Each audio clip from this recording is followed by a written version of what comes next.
Joining me now on Outside the Beltway, I am your Godzilla of the Truth in America. Joining me now is State Treasurer of Pennsylvania, Republican Stacy Garrity.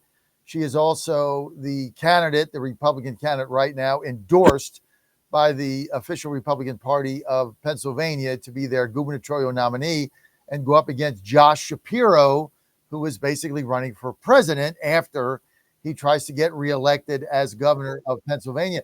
Also, if you don't know Stacy Garrity, she is a veteran. She served overseas, and she's served her country for some time. She's a colonel and running for governor, and also got the highest vote total of any statewide official in Pennsylvania history, as I believe. Stacy, welcome. Happy Thanksgiving to you and your family. Hey, John. Great to be with you. Stacy, tell us about your campaign. I mean, it's December. You've got 11 months now to put something together to be competitive with Shapiro, who is running for the Democratic nomination for President 28. There's no doubt about that. Tell us about the key tenets of your campaign, what the reaction has been, and how you win this race. Sure. So, yes, we have a governor that's absolutely more interested in Pennsylvania Avenue than Pennsylvania. And, the landscape is totally different than last time, because last time there was a much bigger deficit as far as voter registration. And that number has been cut in 2/3. It's less than 50,000 now, Democrats to Republicans. And last time, Josh Shapiro outspent Doug Mastriano 10-1. And we didn't have an endorsement last time. And so it was really a messy, crowded primary. So the landscape's a lot different. His support is a mile wide, but only an inch deep. And when people, realize that he's had a scandal plagued, run as both attorney general and as governor, then, that support's going to go away. And, we're going to make this about his failure, to improve the economics in Pennsylvania, his failure to improve our schools, and his failure to tap the energy that we have right under our feet. Tell us about some of the scandals. Sure. So I think everybody knows about the Ellen Greenberg scandal, the young lady, beautiful young teacher living in Philadelphia, who, when he was attorney general, they ruled it a suicide, but she was stabbed in the back a number of times. She had a relative go to the house before first responders went and remove the laptop. And they've continued to double down on that, as well as, of course, there's a sexual harassment in his office. He had a deal with hospitals with Joe Biden's brother, I think one in the Southwest, one in the Southeast. They all went belly up, and it just goes on and on. So talk to me a little bit about the landscape right now in Pennsylvania. Trump won the state in 24. I spent 2 months there on the bus tour. You're familiar with that. Obviously, we know the state very well. I've got two major stations there in Philadelphia, one outside of Pittsburgh. So, the rural, it's like there's two Pennsylvanias, right? There's Philadelphia and Pittsburgh, and then there's everything in between. How do you make, I wanted to know how you make inroads into Philadelphia and Pittsburgh, where you got a bigger percentage of the vote there than other people in the past. How do you make inroads? Are you going to go there? Are you going to run a different kind of campaign? Are you going to go to the inner cities in Philadelphia? Are you going to try to get your vote count up there? Describe that to me. What is a Garrity campaign in Pittsburgh and Philadelphia going to look like? Right. So we're going to have a huge grassroots effort. And so we're going to have a grassroots effort in every single county. And I think when people realize how mediocre our state is, I mean, John, we rank 38th in the economy, 39th in education, 41st overall. I mean, we're mediocre, and we've been mediocre for, over a decade. And you know what? It doesn't have to be that way. We should be leading the nation. We have everything that we need here in Pennsylvania. We have the best hardworking people. We have world-class industries, and we have abundant natural resources. And so we need to turn it around. And, just look at what we're spending. The budget that was enacted 132 or 133 days late. we're spending $5 billion more than what we bring in. And so we basically blow through the entire surplus. It's not sustainable. And so next year, we'll have to dip right into the rainy day fund, or taxes will have to go up.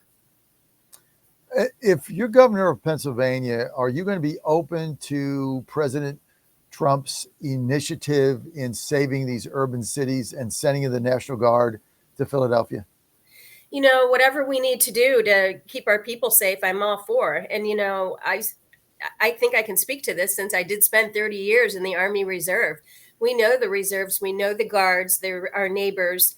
And I think they interact very, very well with the communities. And look at the results that he's had just in DC. I mean, you're in DC. You see a big difference, right? It's not a big difference. It's the greatest metamorphosis in the history of the galaxy for an urban center this size that's ever happened. We moved here in December. I wouldn't let Ann go out after 5 o'clock. You couldn't walk down the street. I never let her take the metro. If she took Lyft, I would go down with her. I didn't even want her to go from the door to the lift. That's how bad it was here after 5 o'clock. The park across the street from me, when I first came there, had 71 tents. People were dealing drugs across the street. There was no cops. The crime was rampant. People would just drop their pants and go to the bathroom on the sidewalk, pull them up, walk by. I mean, it was so disgusting. 12 months later, he turned this into Disneyland. It's the safest city in America. Why can't we do that in Philadelphia? Well, we need to do something in Philadelphia. You walk down the streets and everybody knows there's a problem. I mean, drugs, crime, and our kids deserve to be able to play in safe neighborhoods. Well, I think you're on the right track with that. Give us your vision here as governor for some of the immediate changes that you would make budget-wise in Pennsylvania. So, for one thing, the thing I think that can turn things around is if we just unleash the energy that we have right under our feet. In all of America, 25% of the natural gas is in Pennsylvania. And what does that represent? Billions and billions of dollars in jobs, billions and billions of dollars in economic opportunity for our communities that we desperately need. And it would give us a bit of financial breathing room. I'd also address education.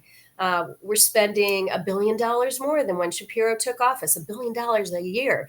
And yet half of our eighth graders can't read at grade level.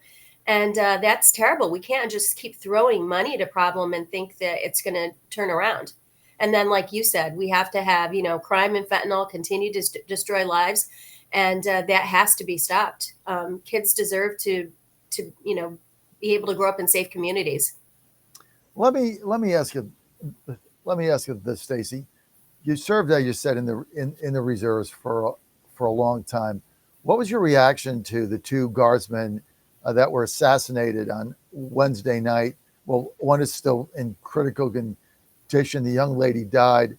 Political assassinations 2 blocks from my home. What was your reaction to that?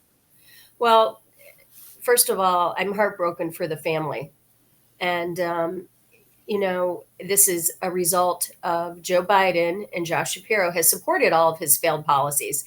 If we wouldn't have had that disastrous withdrawal from Afghanistan, this would not have happened. And I have to tell you that there's a post from Josh Shapiro welcoming the Afghans into Pennsylvania as well. Why? What was that, John? Why? Why is he doing that? Because he supported all of the policies of the Biden administration. I mean, he doubled down on them.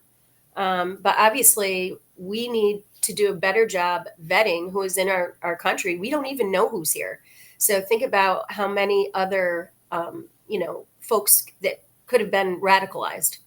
And so I think putting a pause like President Trump's doing and making sure we get these folks vetted is spot on. What in your mind is the biggest accomplishment that the governor of Pennsylvania has had in his first term? He likes to spend money, for sure. He has doubled the size of his social media, so he has a huge social media presence. But, like I said, our state's mediocre, and it doesn't have to be that way. And I think, people are coming to realize that. I mean, look at folks' electric bills.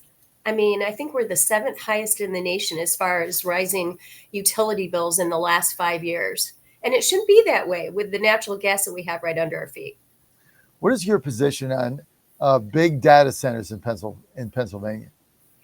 So I like them. I just think that they need to have their own energy source. So I think they could be located, near energy sources. I think they're great for a lot of the rural areas where we have, a lot of space. And I think that we can alleviate the concerns of, a lot of folks are worried about their electric bills going up even higher than they are right now.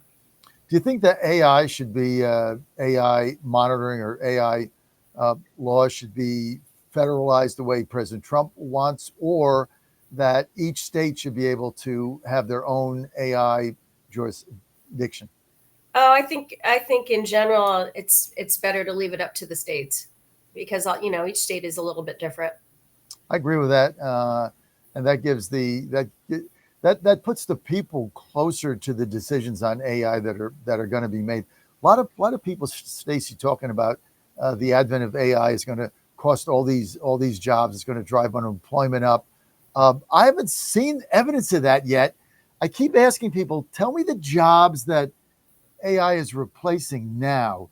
How do you stand on that? So in Treasury, we're using AI, but you know what? We're using it to be more efficient. We're not Right. using it to replace folks, but that means we can do a much better job with our audits. We can do them quickly. We can do more of them. We can be more timely. But when you look at skilled labor, think about this. Our own Department of Labor, Josh Shapiro's Department of Labor, said that we are going to be 300,000 skilled labor jobs short within the next 5 years. And these are, family sustaining jobs. A lot of them making six figures. So I think we're going to have plenty of jobs and plenty of opportunity. We're with Stacy Garrity. She's state treasurer of Pennsylvania. She is the candidate that has been endorsed by the Republican Party of Pennsylvania to be the nominee to run for governor. There'll be other people in the race, I'm sure. That primary is in May. When's the filing deadline? January, February? February. Yeah. So between now and February, other people will get in the race, but obviously Stacy in it now has a back into the state party and that of state senator and state chair of the GOP in Pennsylvania, Senator Greg Rothman. So when you look at what is going on in your budget right now as treasurer, I mean, you're the state treasurer. So, I mean, don't you, I would think that as a treasurer, you pretty know every dime that's coming in and out of there. How would your overseeing the budget change from being governor, from being treasurer? Well, of course, as treasurer, we make every payment in the Commonwealth, but we don't have a vote on the budget. That's the General Assembly. So we would have to balance the budget because, Pennsylvanians cannot afford to have their taxes raised. Just last year, we spent $3 billion more than we brought in. And then this budget's $5 billion more. They have run a deficit every single year that I've been the treasurer, and it's just not sustainable. Eventually, you run out of money. You simply run out of money. Is Pennsylvania able to run a deficit by constitution, or do they have to balance it?